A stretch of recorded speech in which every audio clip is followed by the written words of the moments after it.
What is going on, guys? So today I'm going to do something a little bit different, something that I don't even know if I've ever done before, and that's kind of replying to an older video of mine. Well, it's not really that old. I just posted it like a week and a half ago, and it was about the Army Greens. I'm going to talk about what some people said in the comment section, and then I'm going to clear up a few things that maybe I didn't mention in that video because it's only like an 8-minute video and you can't cram in every little piece of information in that time.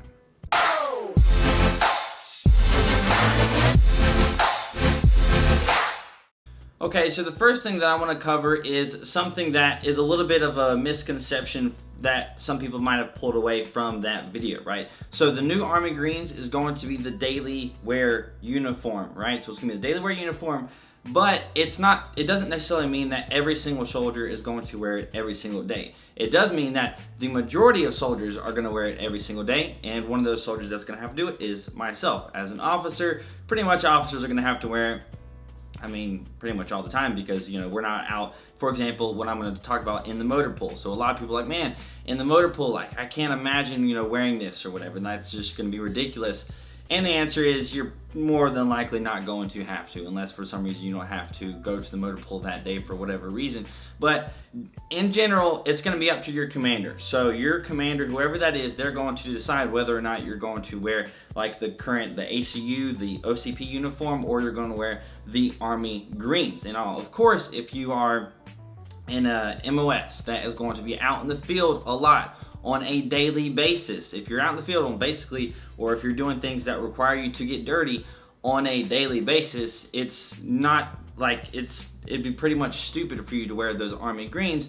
But the thing is I do have a problem with it being the daily wear uniform. I talked about in that video how I don't like the look of it, and I don't like that it is for daily wear. You know, people are like, oh yeah, you know, this is how the Army used to be.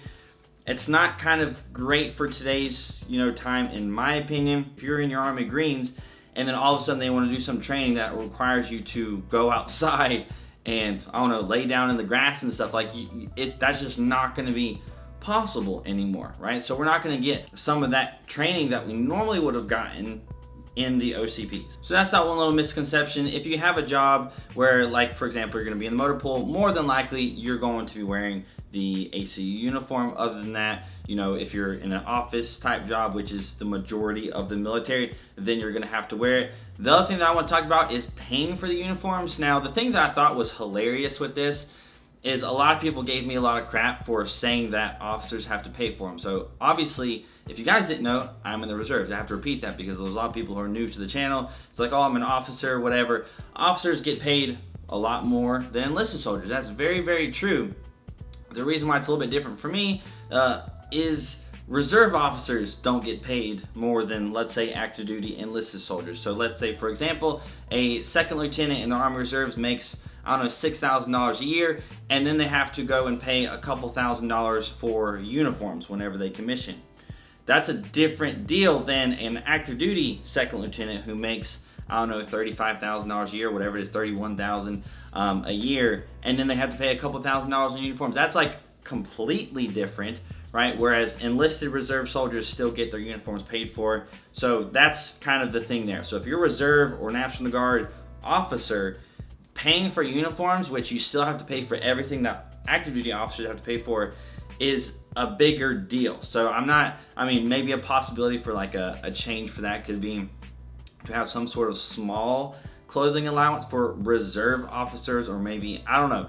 I don't know the thing with that. I'm not trying to change the way the military is working. I'm just saying, I just think it's hilarious that so many people gave me crap for that. Whereas, like, oh, you're an officer, you know, you should be paying for that, and be like, I don't make that much more from the military than an enlisted soldier whenever you're in the reserves. The other thing that a lot of people commented on, and a lot of people that were happy that you have to shine your boots and iron your stuff and all that stuff, like, there's so many people that were in that comment section of the Army Greens video, but if you go and look at them, it's very obvious that all of those people, or the vast majority of those people, are people who are no longer in the military. I thought it was really interesting how a lot of the people that were for the discipline that's going to be, you know, reinstilled into the military because of this new policy of having, you know, the new uniforms, you're gonna have to iron them and keep them all ready.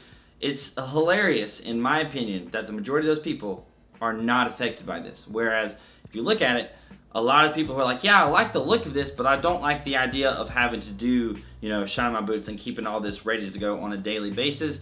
That's just going to be a hassle. Yes, it might instill discipline, but really it's just going to be a hassle. And I've talked to people who are currently in the military, who were in before when you had to do all this stuff, who've been in like for a long period of time, and they're just like, and previously up until now, they were like, man, I am so happy that we don't have to shine our boots on a regular basis. I'm so happy that we don't have to do this anymore. It was just a pain in the butt. You got to pay for dry cleaners. You got to spend all this time doing your stuff. Like, it's just going to take up time, right? And again, in that video, I said for better or for worse, having pride in your uniform is good. I'm a person who has a lot of pride in my uniform. Whenever I put on my ASUs, I make it look great. When I put on my OCPs, my normal camo uniform, I actually try to make that look great. So what I do for that uniform is I actually iron that uniform out whenever I use it, so I can iron out the collars, because a lot of people, the collars are all jacked up and everything. I didn't like that. So if you ever see me in my OCPs, I'm trying to make that look good. I try to make my PC, my hat, look good, right? So I do have pride in my uniform. With the Army Greens, when we get those, I will have pride in that uniform, and I'm going to make sure that it looks great every single time that I wear it. But that's going to cost time, and it's going to cost money.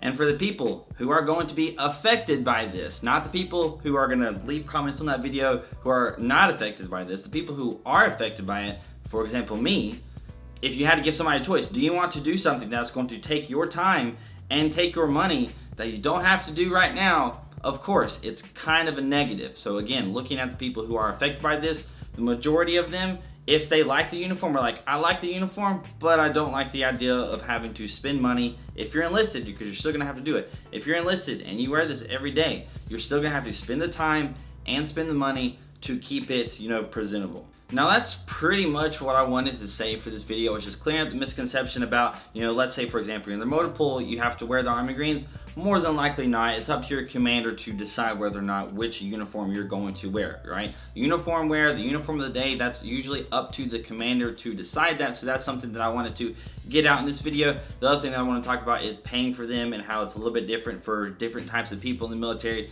And then if you're enlisted, you're still gonna have to pay for it. You get a clothing allowance. I don't know if it's gonna cover it all or not. You're still gonna be spending time and money that you wouldn't otherwise have to. And then I wanted to mention out there to all the people who are not affected by this, who are happy about it inconveniencing other people's lives and instilling discipline in other people. This all just kind of goes back to honestly one of the reasons that I started this YouTube channel, which is all these older people who have been out of the military for a while, who are exaggerating their stories, exaggerating a whole bunch of things. And I have always tried to do just kind of like tell you guys like it is. I've tried to tell you, what things are like, what it's actually going to be like, what you can expect, right? So being in the military, people who are in the military have, I guess, a more truthful perspective than people who are out of the military, who aren't actually affected by all these changes. So keep those things in mind when you're talking to people, when you're asking people questions, or whenever you're reading a comment on a video, people saying that it's good for whatever reason, or people talking about their experience. Think about the time frame that they were in. Think about all the different things surrounding that. So yeah, that's enough rambling for this video. I'm gonna end it here. I hope you guys enjoyed it. If you hit that like button, hit that subscribe button. I do want to mention real quick, Instagram and Snapchat, I'm like really close to 10,000 followers on Instagram. So like, if you want to follow me on there, that would be great. I would really appreciate that. I would like to hit that 10,000 follower mark so I can try to get verified at that point. That would be really cool. So that would be like a little Christmas present to me if you guys can follow me on Instagram and Snapchat. That would be freaking amazing. Hit the subscribe button, hit the notification bell button. I can't remember if I said that already, but I hope you guys have an amazing freaking day, and I will see you later.